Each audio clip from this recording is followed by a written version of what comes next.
Here we go then. Number 3, right? Okay. 1, 2, 3, 4. I'd go hitchhiking around, people would pick me up and say, what do you do? I say, I'm waiting to be a star. I want to be a big star. No one knew but me, you know.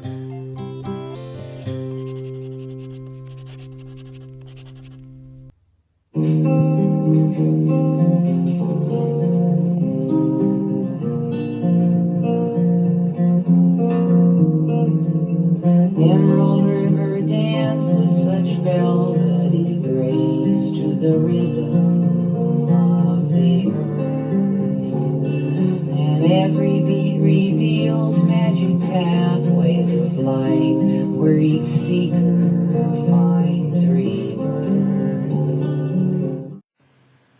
At number 20, I've got Emerald River Dance by Judy Sill, who was a songwriter that died in obscurity really in 1979 at the age of 35. But over the last 20 years or so, her reputation has been continually rehabilitated to the point where she's now ranked alongside Laura Nyro or Joni Mitchell, or for that matter, Neil Young or James Taylor, or thereabouts anyway. And during her life, she did release 2 albums in the 70s. Classics both, and songs like Jesus Was a Crossmaker and The Kiss and The Donor frequently rise to the top of her song poll. So you might ask, what is she doing on this list of 21st century songs? Well, in 2006, posthumously, there was a 3rd album released, Till Dreams Come True, which had been recorded in 1974 and never found a deal, a record deal. And this is my favourite record of hers now.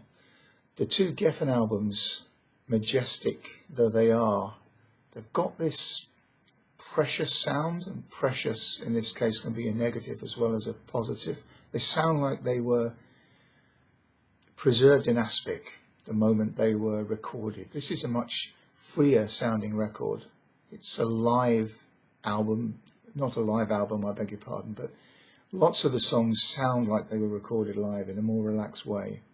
There's Judy on vocals and incredible piano as ever, that gospel tinged, classically infused sound that she has, unique piano playing, and there's supporting guitar and bass and drums. And although the religious imagery, which is the engine of her songwriting really, is even more intense on this record, counterintuitively with Judy, it's more upbeat than the 2 Geffen albums, and I love it. There's a tranche of classic songs here, and right at the top I put That's the Spirit, The Good Ship, Omega, and Till Dreams Come True, the title track, right at the top of my own personal Judy ranking. And all of these songs would, of course, be eligible for this list because they were released in the 21st century. However, even above these, there's a song that I like even more, and that is Emerald River Dance, which is a fascinating home recording that predates all of her Geffen material. It was recorded amongst friends, it would seem, looking at the background noise, in 1968.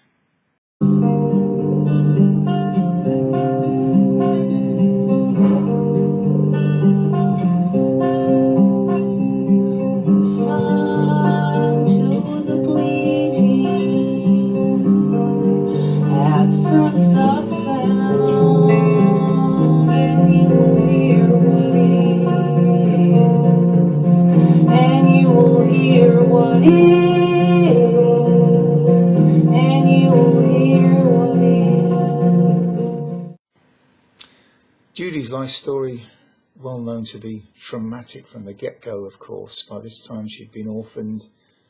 She lost a brother in 1968 as well, which makes it possibly a pivotal year for her. I think she also came out of prison for her forgery charge in 1968, possibly. Anyway, around this time she changed her mindset and she resolved to, in her own words, become the greatest songwriter in the world. And who knows, writing Emerald River Dance might have emboldened her to make that statement. I mean, it's a cliche to say that which does not kill us makes us stronger. That's kind of the message of this song, but, you know, a phrase like that doesn't do justice to the exquisite lyrics here. I mean, the key line, I think, is the deeper sorrow carves in the heart of your being, the more joy you can contain. Now, who knows, that might be some kind of quote or semi-quote from somewhere else, but the way this song is put together is absolutely beautiful. And then the music, well, there's nothing particularly unusual about the chords. In the verse, you just have to say it's a beautiful, beautiful melody. The end of each verse phrase kind of pauses on the 6th chord, which is borrowed from the parallel major, so it kind of hangs on a hook and then swings back round again to the start. Then you get this mysterious bridge, or just the second section. Listen to the bleating absence of sound, that part. The forward momentum, you know, the directional harmony evaporates here. You're kind of left hanging. This mysterious section. That word bleating, listen to the bleating absence of sound. Is that a Christian reference to the Lamb of God? Wonderful song this. As I say, appears to be captured in some friend's living room, complete with background noises, what sounds like kitchen utensils falling off the worktop. But this placid, serene performance just carries on. And I'm so glad this little home recording's been captured. And this song, amongst, you know, the rest of her canon, is really gaining traction. There's a lot of younger musicians, particularly, that are covering this song. So it's really great to see.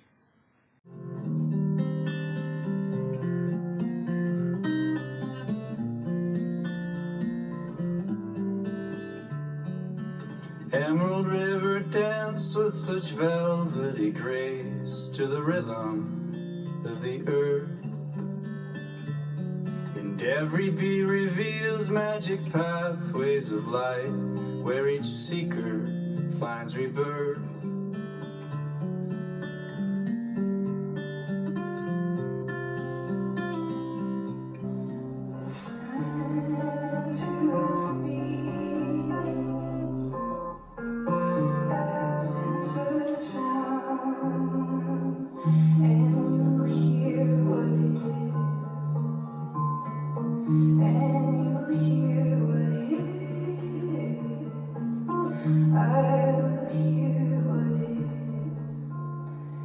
It seems like everyone's so afraid of emotion 'cause they can't bear the pain.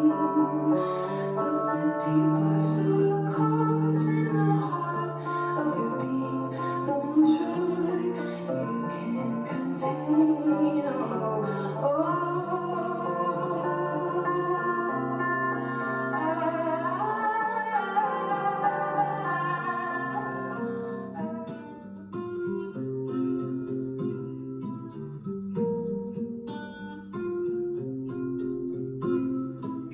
Listen to the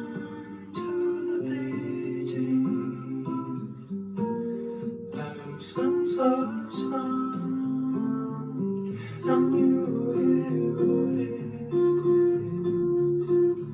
and you hear what it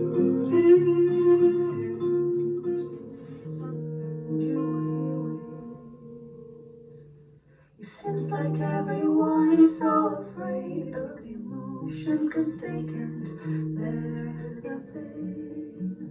But the deeper sorrow carves in the heart of your being, the more joy you can contain. Bye.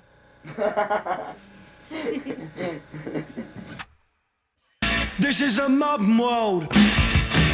This is the modern world. What kind of fool do you think I am? You think I know nothing of the modern world? I'm Lucy.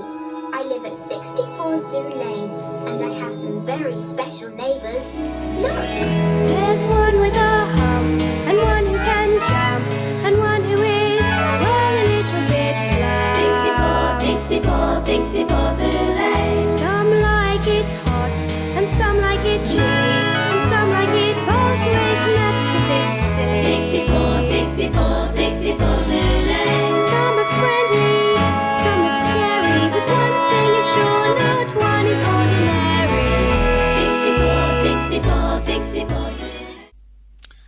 Hi there. Hello, Rowland. Hello. Nice to see you, and thank you for joining. Okay, well, I see you were born in Woking in 1960, um, same place and pretty much same time as Paul Weller. Your paths never crossed, did they? Well, we were at school together. Were you really? Yeah. That's I mean, fascinating. I know, yeah, very smooth. So I was at a school called Shearwater Secondary School. It's a huge council estate, which was built after the war to house people, being rehomed from London. And it was a really good school. And I was on the just in the corner of that catchment area. I didn't live on that estate, but Paul Weller and the Jam was the school band. And I've Excellent. got somewhere, I've got a little duplicated page from a school concert, and it's Rowland Lee playing whatever on the piano, and then the school band, the Jam, and they were, I think, 3 years older than me, and I gather they did quite well. So switching to 64 Zoo Lane, if we may, yeah, how did you get that gig? I'm afraid I don't know too much about your history. Were you already well established as a kind of writer for children's programs? Not in the least. Story is I studied composition at Royal College of Music, and the Royal College of Art is just around the corner from there. And when I graduated, the college had an approach from the Royal College of Art saying, have you got any students who might be interested in writing soundtrack for any of our animation students? In fact, at that time, the Royal College of Art animation department was very hot. Well, yes, definitely one of the top in the world. And so I wrote the music for this 3-minute film called Waterfall, and it was a competition award, and I was the first winner of the junior one, just on the basis of this 3-minute soundtrack. And so because that did so well so quickly, the Royal College of Art asked me if I would go in and be a tutor in film music, having just graduated, and Wow. they really not a great deal about it. So that's what happened. So I went, and basically what I was doing was writing soundtracks for people, MA animation students all over the world, and it was fantastic for me. And one that did particularly well was a film by Anne Brombaut called Little Wolf, which went all over the world and won lots and lots of awards, and I did the soundtrack for that. And then, a couple of years later, I heard back from her, and I did another short film with her. And then she contacted me and said, "Look, I'm working on this series, children's series. Do you think you'd be interested in working on it?" I said, "Yeah, absolutely." It was written on the tube, I think, between Southampton and Kilburn or Tufnell Park, somewhere like that, because I was using the recording studio up in that area, and I was living in Acton.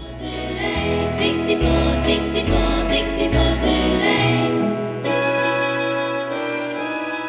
I know we're talking about 21st century song here. Yeah. That was actually composed a few years before the turn of the century, but then nobody took up the series. So for about 6 or 8 years, it lay fallow while the producers who believed in it were trying to get backing, and they eventually did. But the thing didn't come out till right at the turn of the century. It's really interesting to hear that you wrote it on the tube. So you wrote it in your head without an instrument to hand, I because yeah. this song's got a wonderful combination of like repetitiveness, so it's kind of playground ready, but there's such a lot going on under the bonnet in terms of the chords, which absolutely fascinates me. I mean, it covers such a lot of ground in 1 minute or whatever. 64, 64 Zulu. Some are friendly, some are scary, but one thing is sure, not one is ordinary. 64, 64, 64 Zulu. Some are squatty, some are shrively, they're prickly and woolly and furry and slimy. Some are quite big and some are very small, and the last one's Georgina, who's incredibly tall. 64, 64, 64 Zulu. 64, 64, 64 Zulu.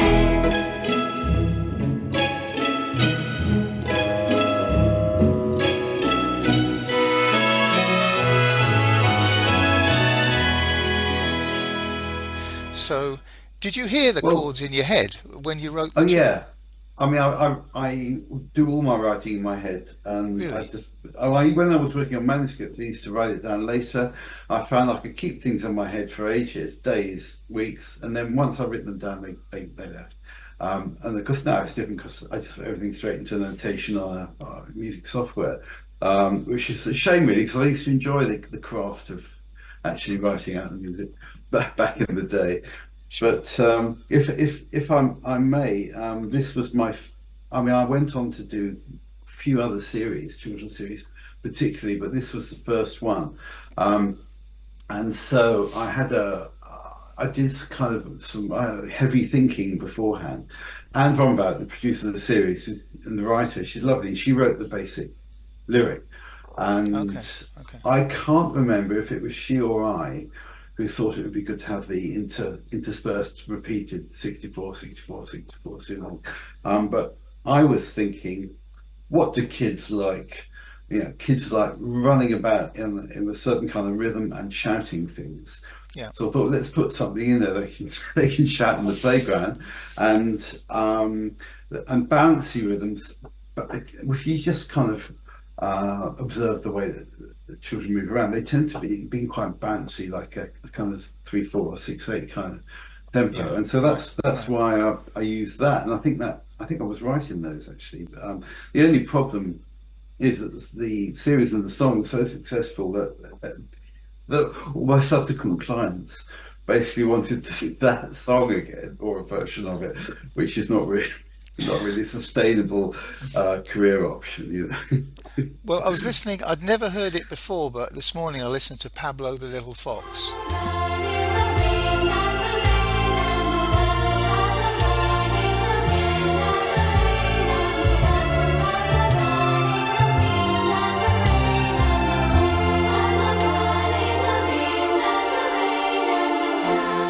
Which again, I think maybe it's 20 seconds, the little snippet, but you've got that thing again. You've got the same melodic phrase repeated 4 times, I think, but then you've got these incredible chords. After the second pass, I haven't got a good enough ear to say where that's going, but it's got all these great chord changes, and so that's obviously a trademark of yours. I can't believe that all these complex harmonic moves, you heard them and were able to recollect them in your head. I can't believe that without being how do you do that? Well, I've got a very solid kind of classical musical theory grounding and all that kind of thing. But even as a little kid, I was really interested in harmony and how it all worked, and that was really my bag, I guess. The chord changes, the harmony is really really important to me, and but I'm glad you heard Pablo. That was lovely, and we were working on that really almost at the same time. I mean, like 6 months later, I was working on both series consecutively. But what happened, what was a real gift to me, and I didn't appreciate it at the time because of my first children's series, was the length of the title sequence in Zulaine, because it's actually 1.5 minutes, including the kind of link into the zoo sequence. And which ends with Lucy going down Giraffe's neck. And that's long, for title. So I was able to kind of luxuriate a bit and have a song that had a middle section and went back to the beginning. Whereas in Pablo, I actually wrote the same sort of song, and then at some point in pre-production, they decided to cut the episodes from 12 minutes to 6 minutes or whatever. And so the theme music got cut from 1.5 to 30 seconds. So what you hear on Pablo is actually the hook. There was a kind of lead into that. And the lead into that gets used because I was so pleased with it. It gets used throughout the episode music, but nobody but me would know that. Right, I'm gonna go back and listen to that, because I mean 64 Zulaine, it's got the verse, it's got the refrain, it's got 2 bridges, I think, one of which kind of grows out of a verse. Was it deliberate to contrast? Because the way I hear it, and I may hear this slightly wrong, I hear like a 1-6-4-5 as a 64 Zulaine, the main refrain, right? That's the classic doo-wop turnaround, right? And then the verse sounds like I hear a 1-3-4-5, but I don't know whether that is that second chord um, actually like a major seventh rather than Major like a seventh, yeah, major right. seventh, yeah. But that's It's kind of in, I think, connected to the mediant, isn't it? It's like a three. It's got the same note in it, right? It's got the major seventh note is in there.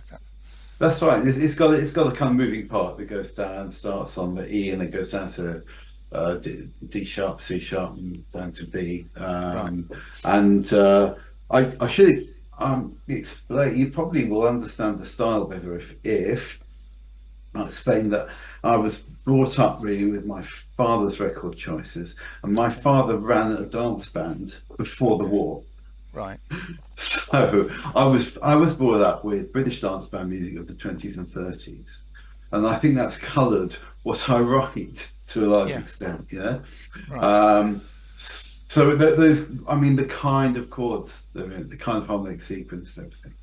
But I do like my seventh and ninth chords. There are a lot of them Right. there, as you will have noticed. When I was young, I taught myself to sight read music Right. orally. So I would always have an orchestral score in my bag. That's the kind of child I was. Yeah.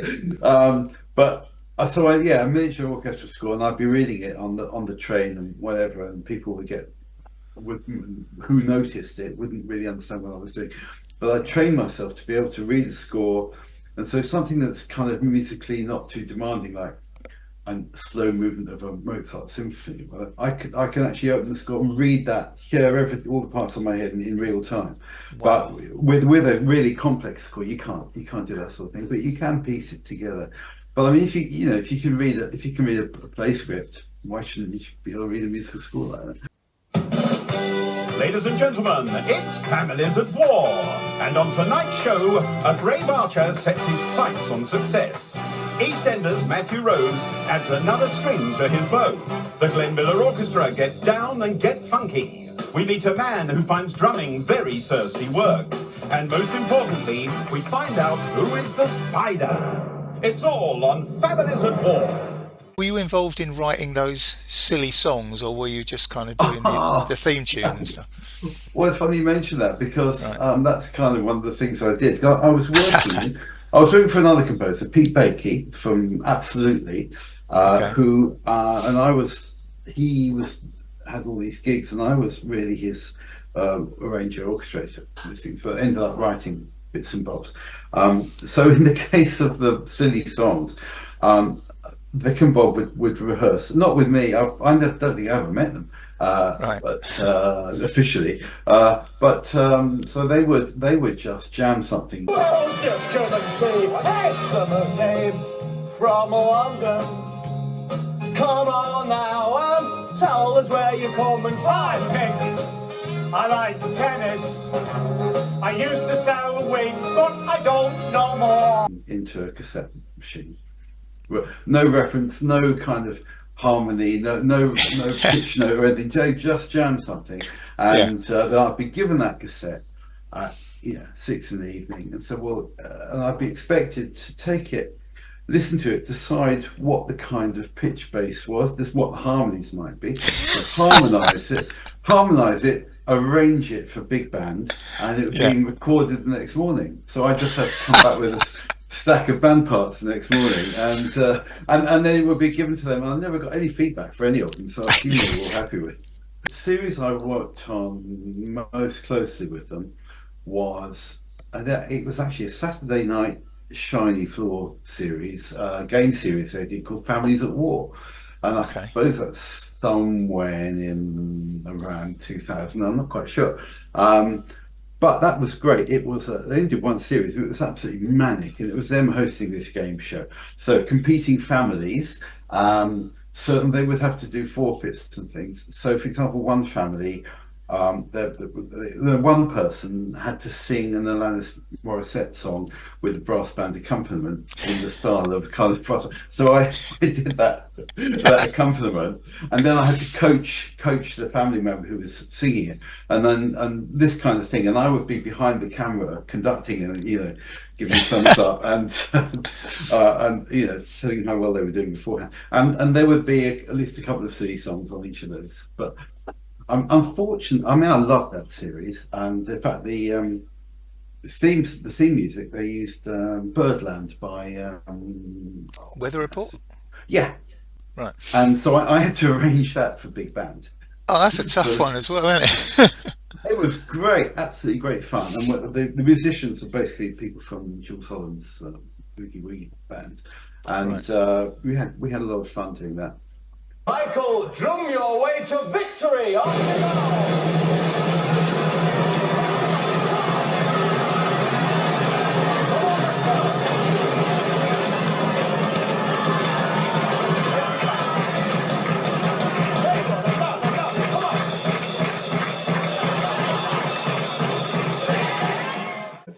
So I think I rang Caroline up and said, how about we do this in the style of Chas and Dave? And she said, well, it's Thursday, so yes, that would be a great idea. God, you won't stop talking. Why don't you give it a rest?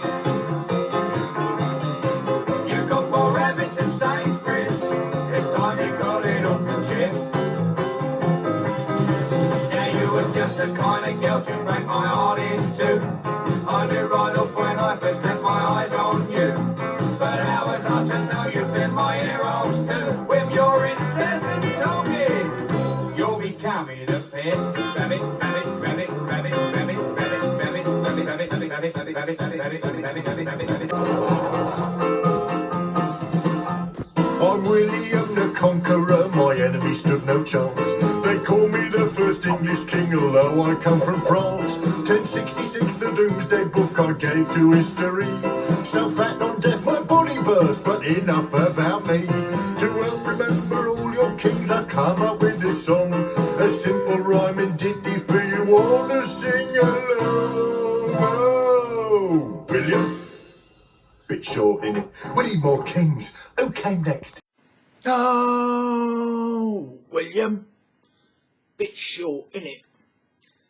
And with that brief intro from William the Conqueror, we're off into the Monarch song, number 18 on this list, sung by the Horrible Histories team.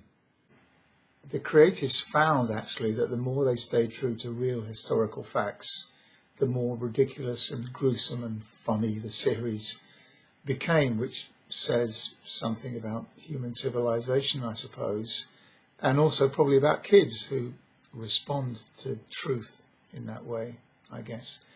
So by the time of the third series of this TV enterprise, the sketch songs were a major part of the series.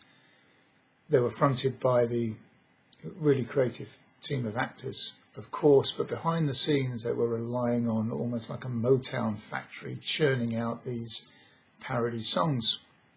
In this case, the Monarch song, we have series writer and producer Caroline Norris and David Cohen credited as the co-lyricists, and the kind of one-man Holland-Dozier Holland team of the composer Richard Webb, who in this case was handed, reams of lyrics. This is a very long song, and told to set it by whatever deadline they had for transmission. So I then went away and thought, okay, so it's Cockney Knees. It's going to do a Cockney Knees Up song because, kids love Cockney Knees Ups, don't they? So I sort of started to come up with it, and I thought, well, I'll start with this chorus. And it's just like a massive chorus, and it gets longer and quicker every time. But because I was thinking of that Cockney Knees Up, it's like, oi, oi, oi. But as soon as I got that, William, Henry, Stephen, Henry, Richard, John, oi! I thought, okay, I think I'm onto something. So I thought, I'm just going to record it. I mean, we're running out of time anyway. So I recorded a demo of it and sent it back to Caroline. Here's my disclaimer email. Okay, so this is fairly epic, if Chas and Dave can ever be said to be epic. If we manage to record all this tomorrow, it will be akin to that thing Jesus did with bread and fish and 5,000 people. That's a genuine email. And to which Caroline wrote back, and this is, I'm going to have this framed. She put, "This is amazing." And then this is going on my headstone. "You are even better than Chas and Dave." They knew this song was going to get faster as it went along. I mean, that's that's part of the humour.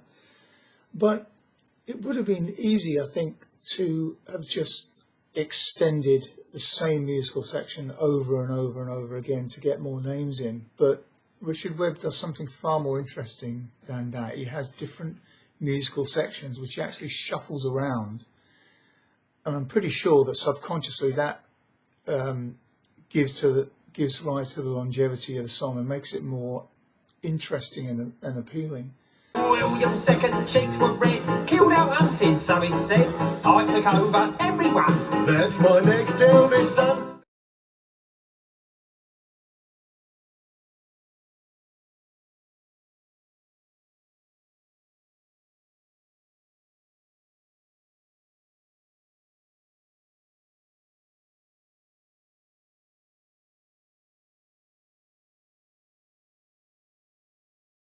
And King Stephen, it's true, check. Hi, Henry Cool, killed Thomas Becket. Richard Lionheart, that's right, always smiling for a fight. Oh, King John, what a disaster. Rule restrained by Magna Carta. William, Henry, Stephen, Henry, Richard, John. Oi! Time for my mate King Henry to take up this song. Henry III built the Abbey, and one hated Scots. A red-hot poker killed Ed too, that must have hurt him lots. Edward, Rich III, Henry, Ed again, Mary one, good Queen Bess, Jimmy, Charles, and then Jim, Will, Mary, Anna, Gloria, George, Will, Victoria, Edward, George, 6, Liz 2, Charles 3, complete the mix. Well, that was quite impressive, but I found it rather slow. So come on, let's pick up the pace and have another go. Victoria, I ruled for 64 years, you know. It's in George 5 and 8, George 6, there's 2, then Rain and How. And still our famous modern soul is brought right up to now. Oh, William, Henry, Stephen, Henry, Richard, John. Oi! Henry, Edward, soon then 3 more Henrys join our song. Edward, Richard III, Henry, Ed again. Mary 1, good Queen Bess, Jimmy, Charles, and then Jim, Will, Mary, Anna, Gloria, George, Will, Victoria, Edward, George 6, and Queen Liz 2 completes the mix. That's all the English kings and queens since William I that there have been. Oh my God, last night. Oh my God, oh my God, oh my God, oh my God, last night. I got so excited, I was too enthusiastic. Thank you for not laughing, but laughed a little bit. At one point when I was touching you and said I might lose consciousness, what you said was adorable, and I just have to trust that you don't think I'm an idiot or some kind of an animal. I never lost control due to overwhelming lust, but I must say that I'm changing my major to Jane. I'm changing my major to sex with Joan. I'm changing my major to sex with Joan, with a minor in kissing Joan. 4 in study to Joan's inner thighs. A seminar on Joan's ass in her eyes. And Joan's crazy brown eyes. At number 17, I've got Changing My Major by Emily Skeggs. The musical Fun Home was inspired by the real-life story of Alison Bechdel, who set her own life experiences initially as a graphic memoir, and that was then turned into a very successful musical. It's really well known in the US, but I don't think it is that well known here in the UK. Anyway, the book concerns Bechdel discovering her own lesbian sexuality while she's a young woman, and parallels that experience with that of her father, a closeted gay man who killed himself right around the time that his daughter came out. By the way, I went between this one and the title track, Fun Home, which is just a brilliant that track is a brilliant amalgam of like Stephen Stills' Love the One You're With and the Jackson 5.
With young Alison, in that case, and her two brothers creating their own commercial for the fun home itself. The Bechdel family in real life ran a funeral home, and that becomes the fun home.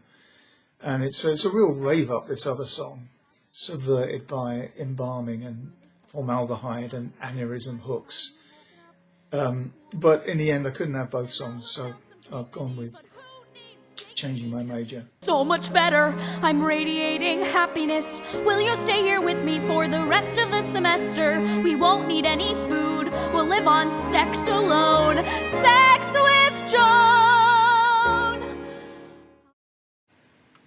I believe this song is a great example that shows areas that musical theatre writing can do that, I guess, straight pop, if you can call it that, can't do. Because the dynamism is really pliable here. You can stretch the song, you can throw in little asides, the character can guess and second guess herself, and you really feel the internal dialogue, all the things that are going on inside Alison's mind are brilliantly brought to bear in this song, you know, through both lyrical and musical devices. At its core, though, it is essentially verse and chorus.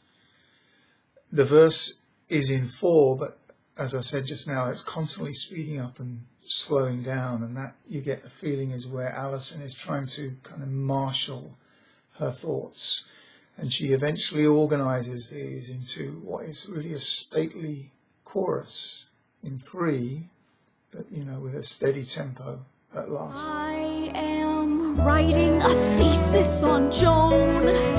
It's a cutting-edge field and my mind is blown. I will gladly stay up every night to hone my compulsory skills with Joan. I will...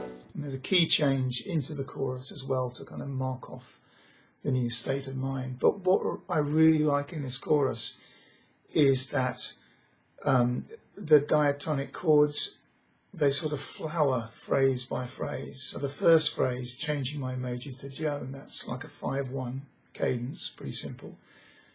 The next phrase is 2-5-1, extending it. And the third phrase is 2-5-6-2-5-1. So a new chord or chords are introduced each time, sort of implying, I believe, the sudden opening up of possibilities in her life. It's really beautifully and poetically done. Am I falling into nothingness or flying into something so sublime? I don't know, but I'm changing my major to Joan. This song is bittersweet for another reason. It's pretty much the only time in the musical that the protagonist sounds confident and happy and in control. And because in real life, you know, Alison was about to undergo a lot of turmoil. So I'm glad that this song exists in this place. It performs a similar role actually to the song Hosanna in Jesus Christ Superstar, I think, because that's the only time that Jesus, you could say Judas is the protagonist in Jesus Christ Superstar, but it's the only time that Jesus sounds happy and confident and in control. Now, as an afterword, I just want to praise Emily Skeggs' vocal performance. She's absolutely terrific. I mean, she's great on this original cast recording, but, you know, she's even better live. She is just a fantastic interpreter of this song. I don't know, but I'm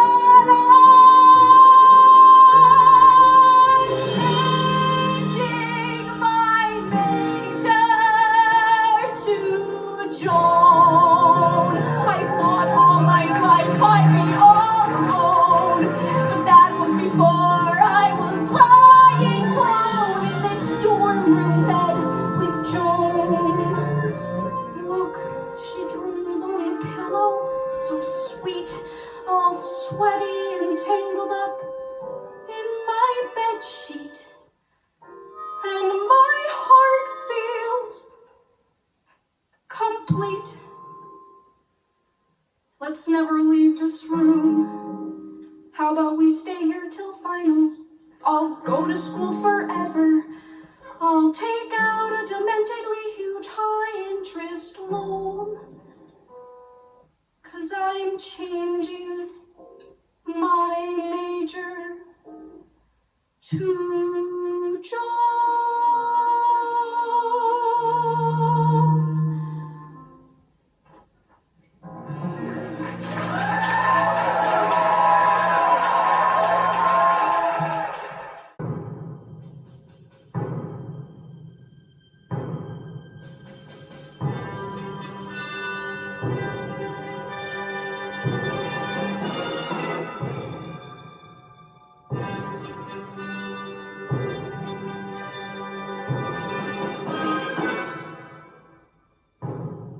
First in the spotlight tonight is the Blue Peter presenter, Radzi. He's answering questions on that great sitcom, The Office. Next, the singer and songwriter Damon Goff, otherwise known as Badly Drawn Boy. His subject, Bruce Springsteen. The actress, Rebecca Root, answering questions on the novels of Graham Greene. And the Olympic athlete, Chris Sakaguchi, on West Ham United. What if there is nothing else for us after all this? I don't care, I don't mind, just as long as we find some time. His first and second albums, they're generally regarded as his peak. The first of those, Hour of the Wildebeest, won the Mercury Prize.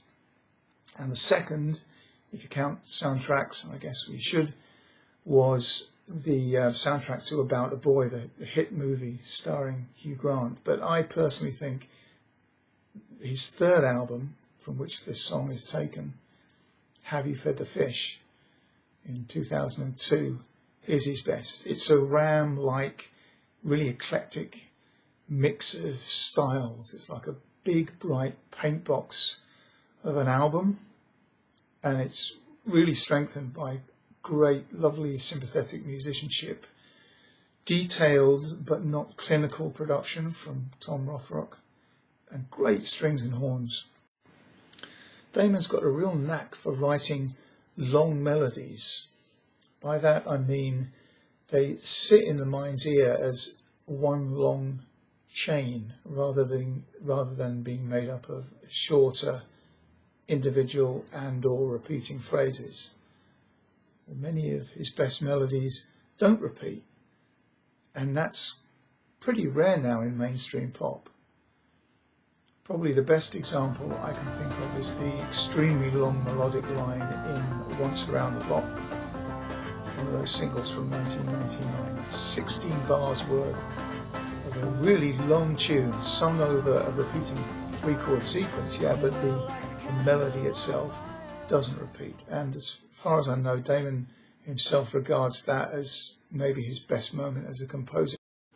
But the B section of How, which I think is the heart of the song, the romantic part that goes "Just come back and stay," that's got a 15-bar long melody which doesn't or barely repeats. When you come back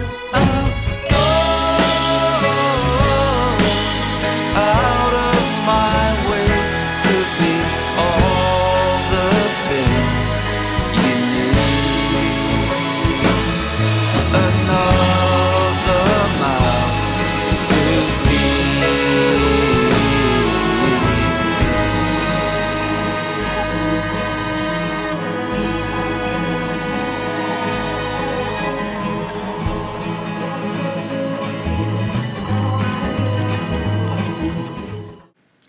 So that's the B section, what I feel is the heart of the song, but it's all great really.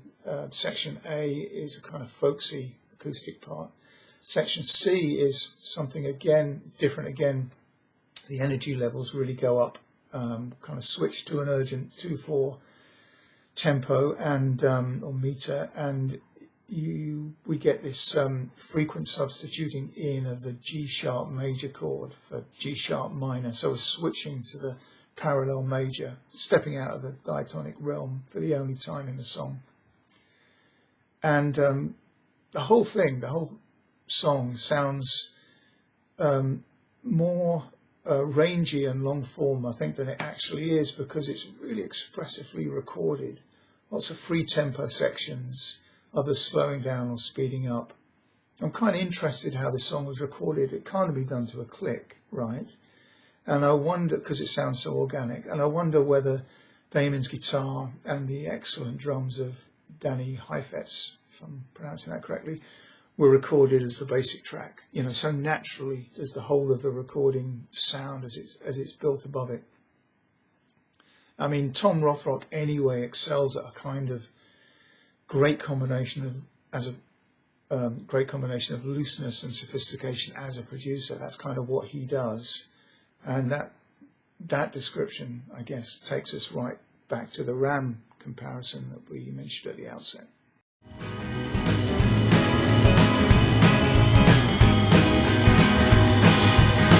How can I give you the answers you need when all I possess is a melody?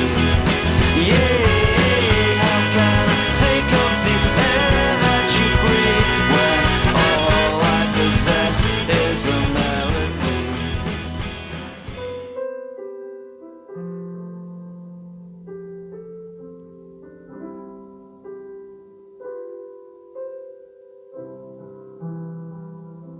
Jag hör mäktigt orgelbrus, ljudet av en psalm djupt i vindens sus. Jag hör sång där inifrån som en kör mitt i stormens dån. Och ibland vänder jag mig om, tycker att jag hör någon som ropar kom.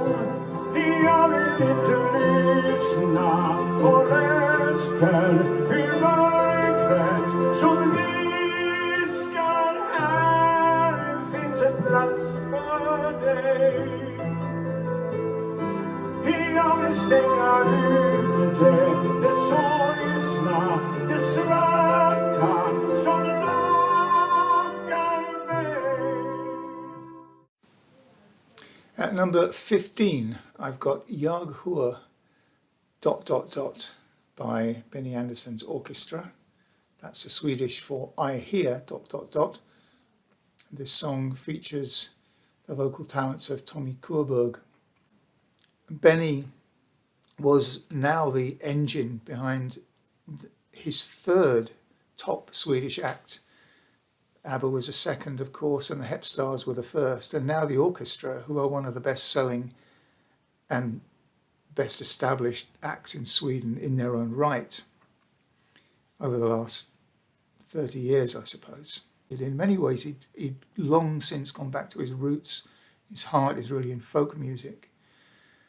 And the orchestra, as it's called, is a bit of a deliberate misnomer. It's based in the folk idiom, but with fantastic players and guest vocalists.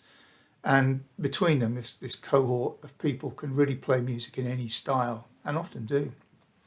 And it's funny, you know, if you go looking for ABBA songs, in inverted commas, they're actually there over the last 35, 40 years. They just haven't come out under the ABBA banner. Those classic melodies and life story lyrics that we love so much are still there from the pen of Benny and, as I say, sometimes Bjorn. It's just that they're usually sung in Swedish, I'm sorry.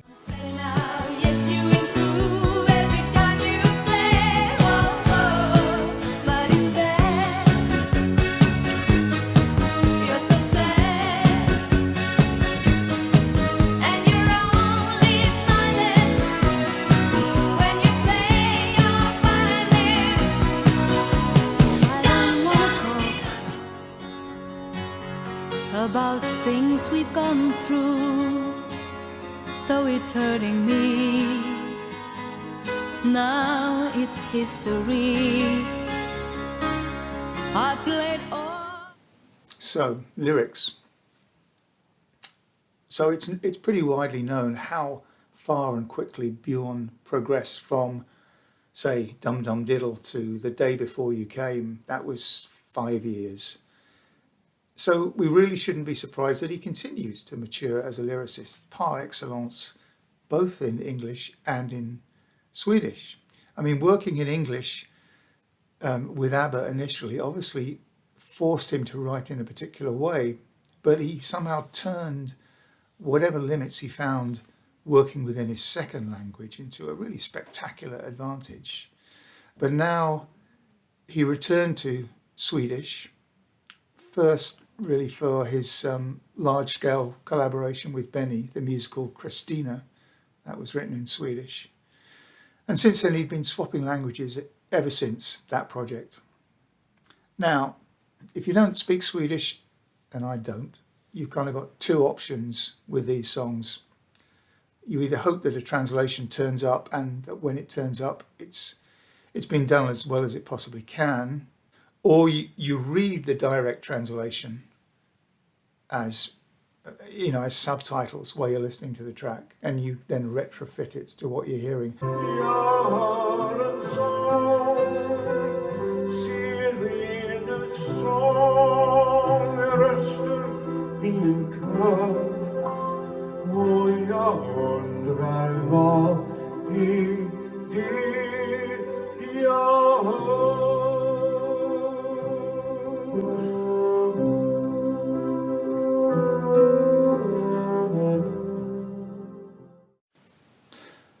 I would say that on this song, Bjorn's lyrics actually come close to stealing the show. Now, instead of broken marriages, which he wrote about during the latter part of ABBA's career, he's writing about mortality, right? I mean, the following is just my interpretation. I couldn't find out much about this song in a way, or the process of the writing, so I don't know for sure, but the way I read this is that amidst his grief, sirens seem to be calling out to the protagonist, kind of feeding on that grief, perhaps even beckoning him to join them, the one who has been lost. Here is a place for you is a recurring phrase in the song, sung by the sirens. But what does that represent? Is it sanctuary? Is it oblivion? The singer battles back those thoughts, even though it's more difficult, you know, sending away the black that lures me. That's another phrase. And he resolves to stay in the real world, even though it contains a lot of pain at the current time.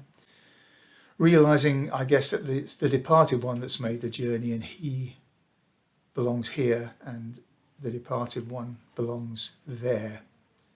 The shape of the lyrics as well is very beautiful. And there are undoubtedly lots of subtleties that I can't get at because I don't speak the language. But I love the way that the song starts with a title phrase and ends with a title phrase. It forms a kind of arch.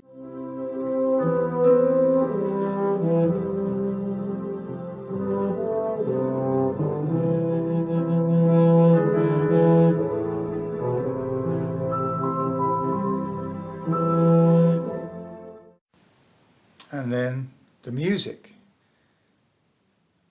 Benny's composition really has got that timelessness that sits inside all of the best melodies that he writes. It's pop and it's folk and it's classical, kind of all melded together at the same time.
Bjorn and Benny had already been writing together for 45 years by this point, 2011, right, since they met in 1966 and started working together almost immediately. And the connection they have by now, excuse me, is awesome. Another thing I like about this song is that there is a thread often returned to in their music that references music itself, tries to explain it as much as you can write about music, which has such a mysterious quality. The first example is probably the best known, Thank You for the Music. Then they move through things like I Let the Music Speak, and eventually they get to Ode to Freedom on the ABBA Reunion album. But here the music is a kind of dark character within the song. It's kind of, you know, through the sirens, it's leading the protagonist to the brink and back again. So the singer, Tommy Körberg, and I don't think I'm pronouncing his name correctly, and I do apologise, he was a pop star in Sweden in the 1960s, same time that the Hep Stars and the Hootenanny Singers were on the go. And he first extensively worked with Benny and Bjorn on Chess in 1984. Now, the original recording of Yag Hor is brilliant, but I want to feature here where I can a version that was recorded only at the end of last year, 2024, live version, when Tommy was 76, and it is such a stirring vocal on this song that clearly means a lot to both him and Benny. I mean, the only thing I can think of that even comes close from a veteran vocalist is something like Joseph Locke's birthday TV performance of The Town I Love So Well, but even that gets by on emotion alone. It doesn't really have the same level of technique that Tommy's still got. This is just a magical performance of a magical song, one of many, almost never heard by one of the most celebrated of all the songwriting teams, so I just wanted to highlight it here.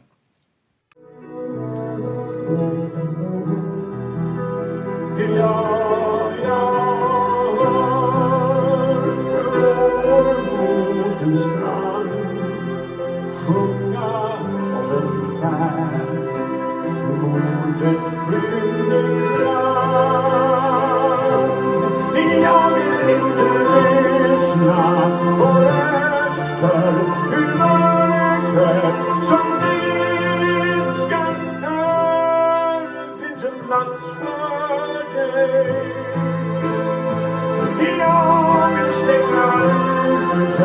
Det sorgsna, det svarta som lockar mig. Jag hör en sång, sireners sång, röster i en kör. Och jag undrar vad är det jag hör?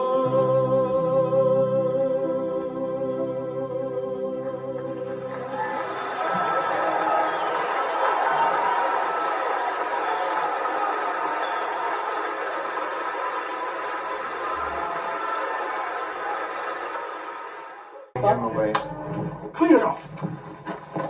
Clean it off. I wrote the song at a time when I wanted things to change in my life, and I was thinking how you always give advice to people, but you never take your own advice. But then it's kind of been interesting because when people have listened to the song, it's kind of a universal lyric, really, because everyone at some stage wants things to change.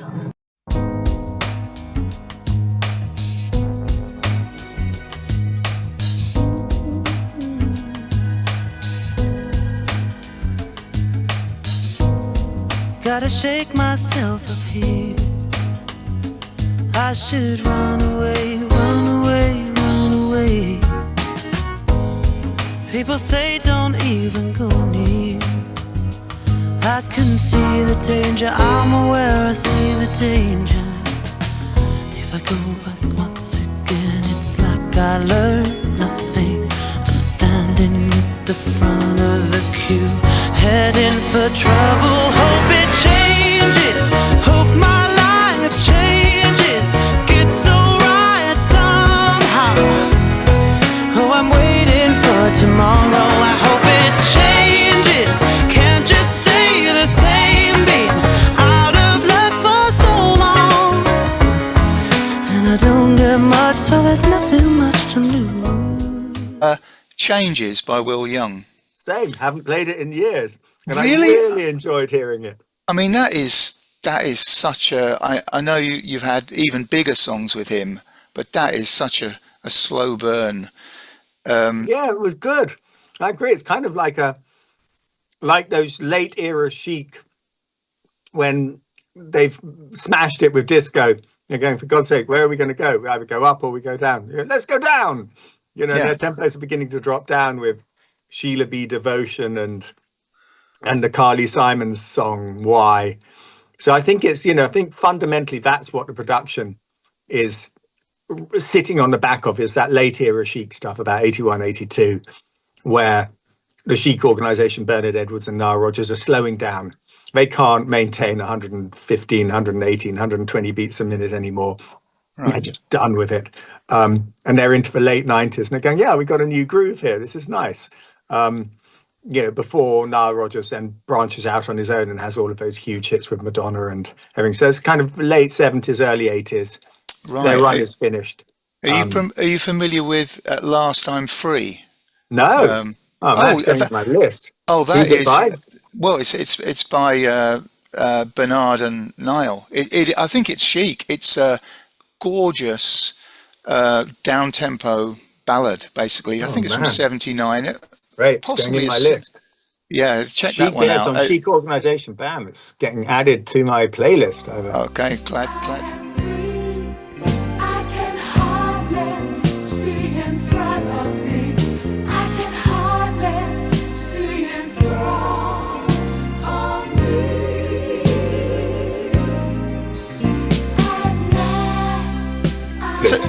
So, can I talk about the pre-chorus of this song, because it's got such power, but it doesn't seem to be anything that unusual going on in the chords. I'm looking at my notes here before it explodes into the chorus. I think the timing's what we're messing around with. My memory right. was that there's a Radiohead song on In Rainbows that both me and Will had listened to. I can't remember which one is, but come again, on again, off again, da da da da da. Okay. That one. So I don't. I mean, who cares if I'm opening myself to legal challenge here? It's Radiohead; they won't care. Yeah, no, and it wasn't anyway. So it's that's what I think me and Will were going. We go just to say something good about this. Yeah, we're saying on again, off again, da, da, da. So it's so they're Radiohead are running properly. They're fully committed to this. Right. They're doing it with the whole thing. They're moving the whole time frame to reflect this 1, 2, 3, 4, 5, 6, 1, 2, 3. This movement from 4 into 3 time. Right. Yeah. And I think me and Will were like, yeah, can we do this? But actually, slightly chicken out and just do it within the framework of a classic 4/4 song. Yeah, So right. It's cutting across, isn't it? That's what gives it the power, I think. On again, off again, on again. So it's like maybe it turns into a 5/4, but I don't know. There's something we're starting to piss around with timing a little bit in the verse.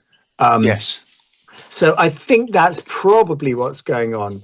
But I meant the pre actually, where you've got it kind of everything drops down. Well, it would have been built on the back of it. Just thinking from a songwriting point of view. Okay. Probably we're working sequentially. I have a love of working sequentially. I'm not saying it's right or wrong. In fact, probably it's a huge mistake to work sequentially. I think actually big hits aren't written sequentially at all, but are written. I think proper hits are written. Yeah, let me guess. That looks a little bit smarter. I think proper hits aren't written sequentially. I think you get your chorus first, and then you work backwards from your main course, if you like. Right. But I think, and this stuff is so important. It so shapes, what the outcome is. It so shapes everything about what you're trying to do and what you do and what the success is and, and your chances of success. So these various models I've been following happily and hopefully not slavishly for 35 years. Certainly from a commercial perspective, they're hopeless. From an emotional perspective, I don't think that's so the case. I think actually they're valid. And if you're thinking about storytelling, and storytelling is the heart of what you care about, and it kind of is still heart of what I care about, then working sequentially is the best way to tell a story, rather than building it around your chorus. Anyway, so that's a huge digression. Just thinking about changes, probably it was written sequentially. Right. In which case, we're already coming. We don't know what the chorus is at this point. We haven't got a bloody clue. I'm with you. Yeah. And so whatever the pre is doing is heading towards a destination, and we have no idea what that destination is. I'm really guessing here. But I do know it was me and Will wrote it together, and it was a very, very long time ago, probably 18 years ago to guess, because In Rainbows came out in 2007. So probably 17 years ago. Yeah, 2008, I think it was. Yeah, well, that would make sense then for timing. So in order to try and work out what's going on that pre, I'm sorry to say this, but we better have a quick listen. 1, 2, 3, 4, 5, 6. Yeah, so we do reflect a 3-time phrase of that. It's only go 1, 2, 3, 1, 2, 3, 1. So it goes to a 4, doesn't it? So it just fits on a 4. It's just sits on a 4. It's gone square. We've stepped away from the 6/4 bar. It just goes 4, 5, and then of course it's still a 3 minor. So terrible. So here I am. I'm repeating myself chronically here at this point. I'm trying to make the money that I've made off Give Me Something again. And that's me attempting to repeat a trick. So effectively, that same movement where the pre is just going sitting solidly there. Yeah, 4, 4, 4, 4, 4, 4, 5, 5, 5, 4, 3 minor, and then A minor. 3 minor, 6 minor, 3 minor, 6 minor. Then it becomes a variant of all of these ones. Leave Right Now. No, not Leave Right Now. Changes. Give Me Something, and then Chasing Pavements. Same thing. The 3 minor is important at the beginning of the chorus. Yeah. So they're kind of 5s and 4s and 5s over 4s, but 3 minor at the front of the chorus is there's a common theme on all these 3 songs with the same thing. Changes of my life, changes. It's the same notes. You give me something. Kind of cycle. So very bad formulaic writer. But the thing is, hardly anybody's doing it. I mean, it might have been formulaic in the 60s and 70s. Yeah. But even that level of craftsmanship and those kind of gambits. Yeah. I mean, 3 songs are made out of them. They are made out of them, and The song, and there's a feeling associated with that chord and that note, and the, the magical median, they call it, I think. You know, is don't that they? true? Yeah, I've heard it's called that, and I've heard Paul McCartney talk about if they didn't know what. I think I'm misquoting him, but he said something like him and John, if they didn't know what to do, they'd go to, you know, they'd call it B minor in G, but the same thing. Oh, really? They go for 3 minor. When I was younger, so much younger than today, I never needed any. Listen, do you want to know a secret? Hold your hand. If it's funny, try and understand. There is. I read the news today, oh boy, about a lucky man who made the grade. You're asking me, will my love grow? I don't know. So it's something they knew. You know, they knew the device, which is instinctively, which is. Well, it's definitely a swing device. You know, there's a lot of it in 30s and 40s show tunes and swing band, the kind of stuff that swing bands would play going around America. There's plenty of it there. That's the 3 minor.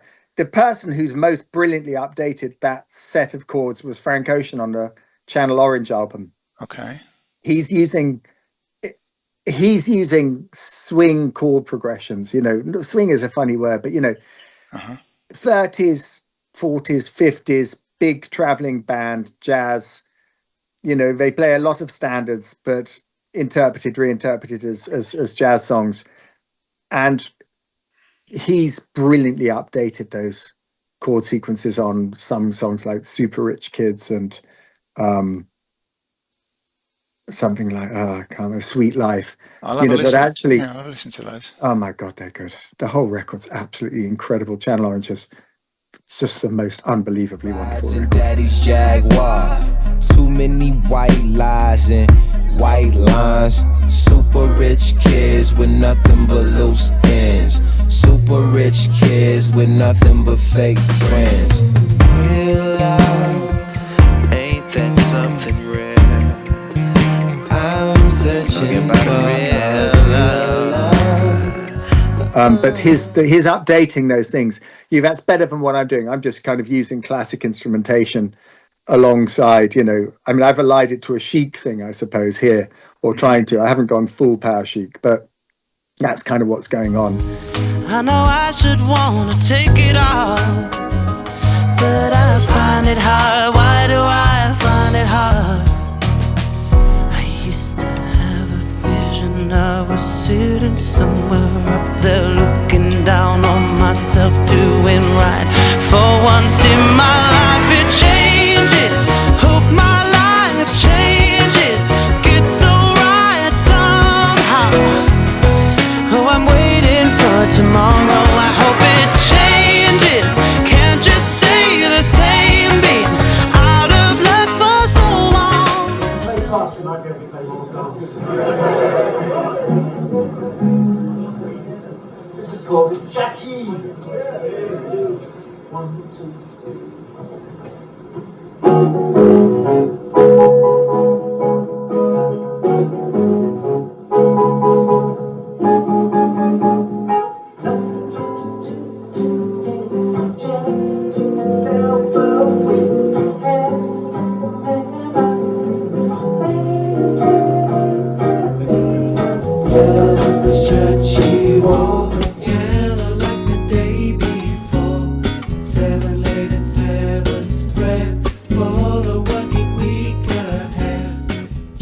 At number 13, I've got Jackie by the High Llamas.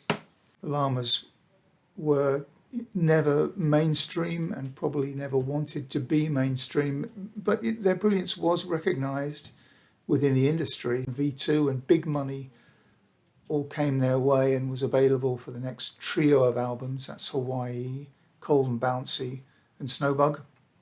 After that, the pace slowed, the production budgets dwindled, and eventually the High Llamas became a kind of cottage industry. But O'Hagan, you know, he continued simply to make the music he wanted to.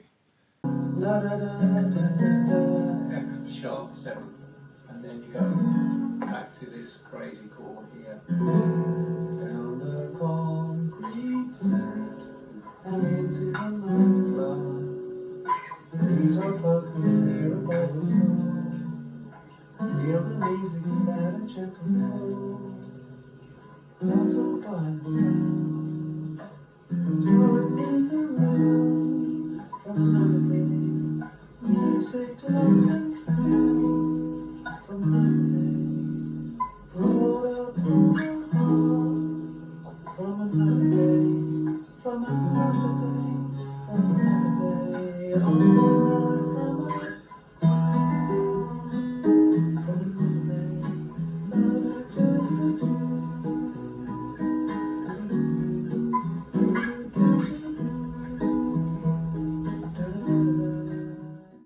Whenever attention is turned on the high llamas, the melodies that Sean writes and his unique chord sequences and his arrangements, they sort of get most of the attention. But I did want to touch on his lyrics too, and I think Jackie's a good example, if a little bit of an outlier, maybe something slightly more direct. Many songwriters write songs which have very clear politics messages, and then they live their actual public lives with a little more ambivalence, perhaps. Sean seems to do things the other way around. From what I know, he is an actual socialist. You know, he's active within the community of his beloved adopted South London, and in print he's pretty forthright about his views. But what's interesting is that Lama's lyrics are never political at all. In fact, those lyrics are often willfully obscure, and you're never quite sure who or what the observer is that's stating the words. You get the feeling sometimes it's kind of elemental forces cleared of human interaction entirely. Trading with the time, this fair exchange provides the market song. Stunning vistas to the left and to the right. It's the goosey in the bucket on the bike. Pilgrim farmers would like to wander, beat the path that makes the heart grow fonder. But, you know, once you tune in, there are the occasional clues, and that's where Jackie comes in, lyrically at least. This is a song from 2016's Here Come the Rattling Trees, and that album is a kind of theatrical work, really. It's a set of interconnected character studies, but you don't need to know that to appreciate the song. Something we could all afford. Jackie had the bells ring straight through the Camberwell estates. Yellow was the shirt she wore, yellow like the day before. 7 laid and 7 spread for the working week ahead. Yellow was the shirt she wore.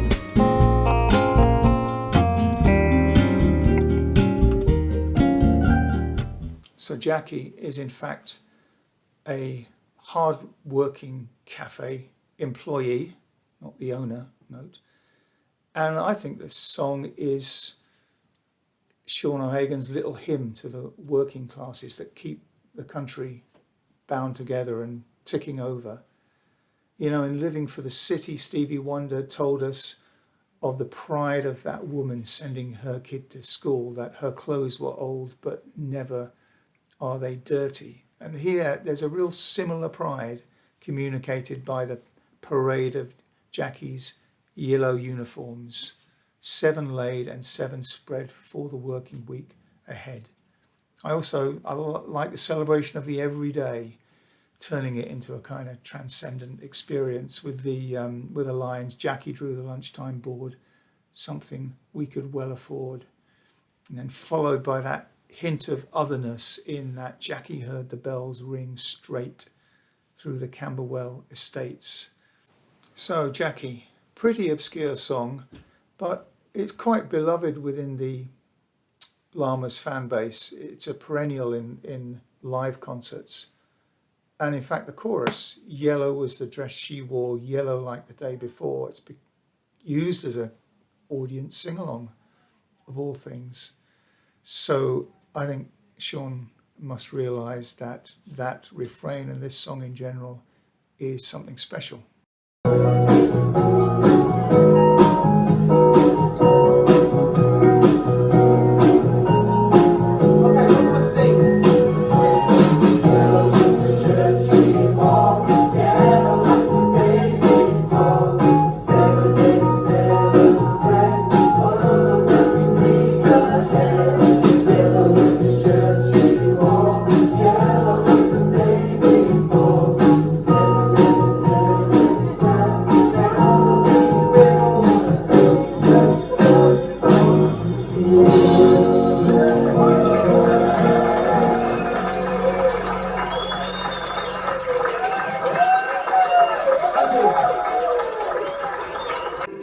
Man, what a cool song. So 4 layers of guitar, and then like the rhythm shucking in the back, is that Niall or is that also you? No, that's Niall. That's Niall. Okay. What did you call it? Shucking? Yeah. Yeah, don't use that term. Don't use that term. Terrible term. What's the term? What's the term? Please correct me. Rhythm guitar. Rhythm guitar. Yeah.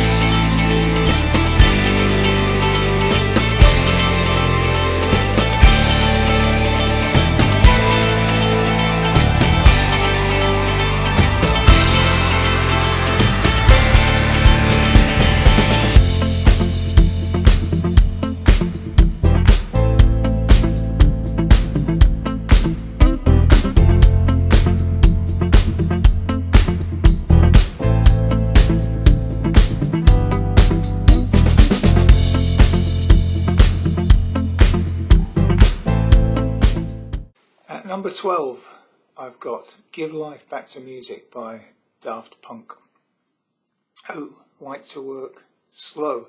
In this case, 5 years was what it took to make their final album, and £1 million was spent on it, but I do think it was worth it. I mean, for what it's worth, this isn't an album ranking YouTube series, but I would put Random Access Memories, that album, probably my second favourite of the millennium, with another where no songs from it have yet been revealed as my favourite of all.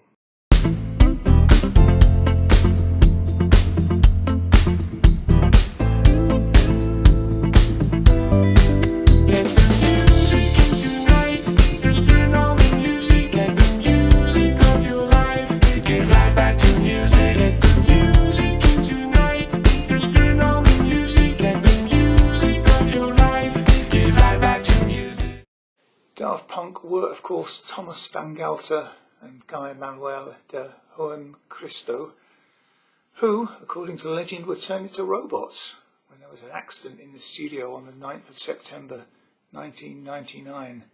Well, either that or that was a stellar and sustained marketing hook. And on this album, they decided to kind of reverse their approach. Up until now, they'd been masters of sampling records, but here they wanted to reverse engineer that. They had the budget available to go back to source, and what they did is what they called human sampling. That is, getting some of the best players in the world. In fact, some of those players had played on the records that they'd sampled in their previous albums, and have them play little fields of music, sections, and then they brought them together into final tracks. This kind of modular process has got echoes of both Brian Wilson, I suppose, working on Smile, and like a more obsessive version of the Steely Dan recording process. It could have resulted in a giant mess, this process, but it didn't. The robots managed to meld this vast array of data into some real masterpiece tracks.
So on this track there's a band to die for, although as I said earlier I don't think they play together in the same room at the same time. For a start, on guitars you've got Nile Rodgers and Paul Jackson Jr.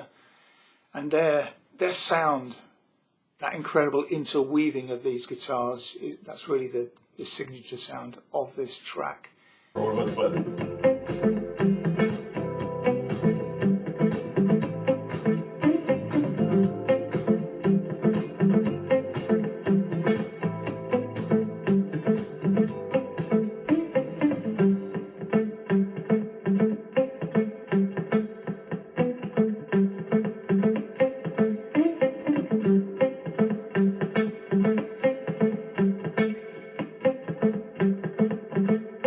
And pedal it apart.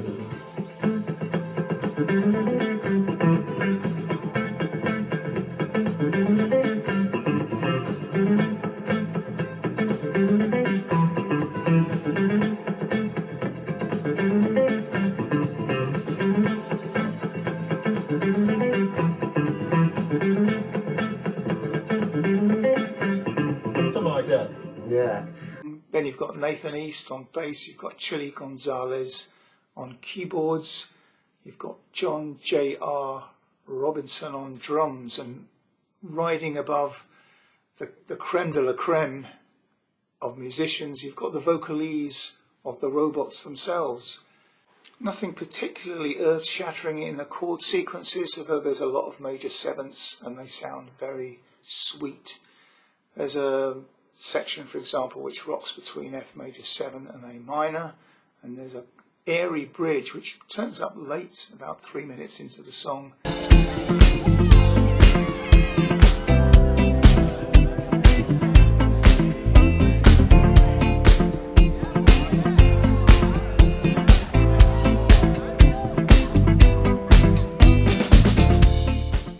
Song and album come right out of the gate with a salvo of sound, blasting guitars in the opening section, which is then replaced by the funky section following after.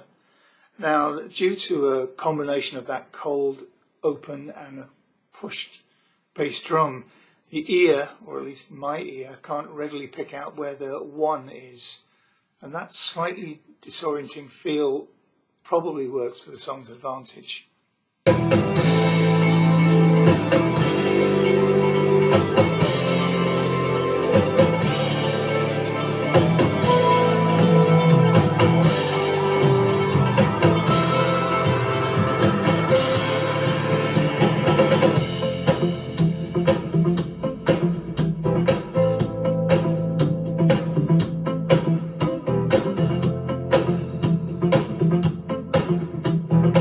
But the heft and the play of the actual groove is incredible, and the way it's all brought together is magisterial, you might say.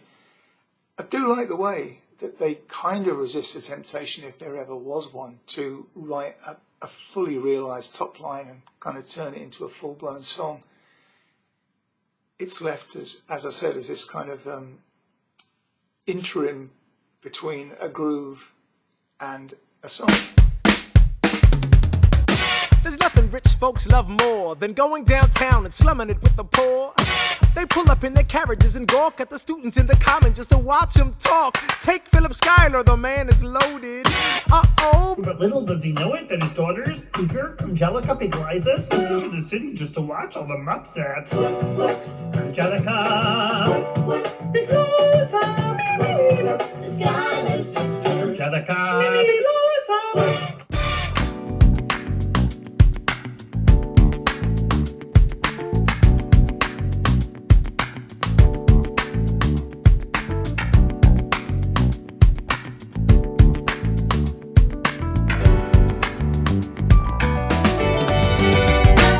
Number 11, I've got the Schuyler Sisters by the cast of Hamilton. So we just talked about my second favourite album of the century, and this song happens to be from my favourite album of the century, The Extraordinary Hamilton, by the music theatre accelerator Lin-Manuel Miranda. Originally this song had a kind of Daft Punk feel, but while the trio of Renee Elise Goldsberry, Philippa Sue and Yasmin Cephas Jones, that's the Schuyler sisters themselves, while they were working up this song, either workshopping it or maybe it was when it was already appearing off Broadway, they started adding their own vocal riffs and follies, sounding like Destiny's Child or something like that. So the creative team realised this song would work much better if they changed it into the version that we now hear as it was performed from the start on Broadway and on the original cast recording. The song introduces the Schuyler sisters, Angelica, Eliza and Peggy. And Angelica and Eliza are major characters in the musical and in fact become two sides of the love triangle that the emotional part of the story is built around. The protagonist, who is the third side of the triangle, Alexander Hamilton himself, doesn't appear in this song, by the way, but the song does also feature the anti-hero, Aaron Burr, who gets a cameo here, flirting with and getting brushed off by Angelica. Eliza, I'm looking for a mind at work. I'm looking for a mind at work. I'm looking for a mind at work. Wow, wow, wow, wow. Woo! There's nothing like summer in the city.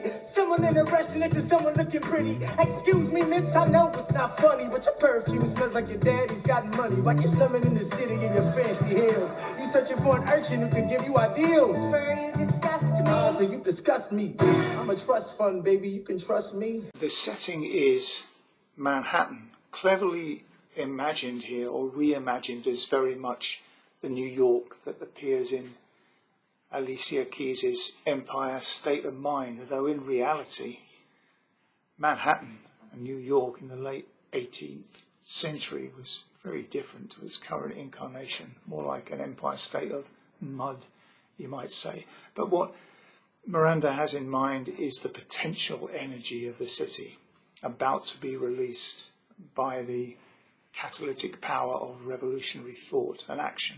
One of the best things about Hamilton is that there is so much care and thought and creativity put into making it so that watching it or listening to it multiple times rewards the viewer with new layers of meaning. One thing I only recently discovered was that they assigned instruments to each of the characters, as well as musical motifs. They also have instruments assigned to them. So in this song, Burr and Angelica are cellos in two different registers. Eliza is a violin, and if you listen closely to that meticulously produced cast album, you can hear the percussive staccato string motifs moving underneath the Angelica and Eliza lines.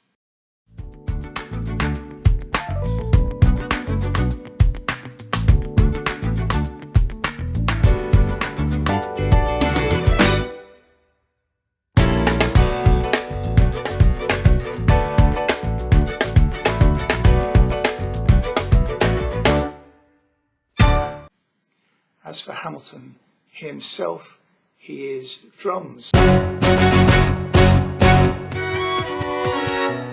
which makes sense for Hamilton since, rhythmically the piece is so progressive in its fusion of hip-hop and Broadway. There's this feeling of gradually uncovering harmonic language as we progress through the song. So we start with Burr's introductory 8 bars, where he admonishes the sisters for doing a little cultural tourism, slumming it with the poor, as he puts it. There's no chords at all there. Then we move into a verse which switches between the relative minor and its tonic, B minor and D. That's where the sisters get introduced. Then we expand into like a 4-chord section, and we're starting now to feel the excitement that they feel about exploring this dangerous place. So we've gone from a 2-bar sequence to a 4-bar sequence. Now we kind of twine the bass notes into a stepwise line, moving upwards and downwards, and we're kind of pointing the way to an exhilarating 8-bar chain for the first time. And that will reach its full flowering in the home stretch. Look around at how lucky we are to be alive right now. Look around at how lucky we are to be alive right now. History is happening in Manhattan, and we just happen to be in the greatest city in the world. In the greatest city in the world. Last, we get this full-on effect of cycling through as many of the diatonic chords as we want. You can put it like that. We use 5 over the 8-bar sequence, never having to break out of this perfectly smooth movement in the left hand. So B minor, D over A, G major 9, F sharp minor, E minor 9, D over F sharp, back to G major 7. And the song is really speeding towards its climax now. Those jazzy roulades that maybe the actors were playing with in the tryouts now arranged into a really tight 3-part harmony of enormous power.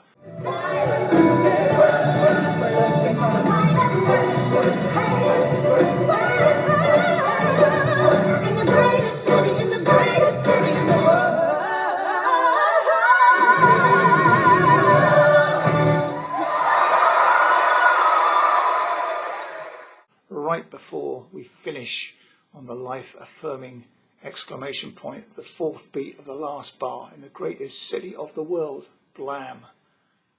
Come on, it's 3 minutes and 9 seconds of pop ecstasy. And that is all for this time. Thank you very much for watching, listening, etc. I'll see you next time for the final episode, the top 10 songs of the 21st century. But when I returned, oh my eyes how they burned, to see how a town could be brought to its knees, with the armored cars and the bombed-out bars and the gas that hangs o'er every breeze. Now the army's installed by that old gas yard wall, and that bloody barbed wire gets higher and higher. With their tanks and their guns, oh my God.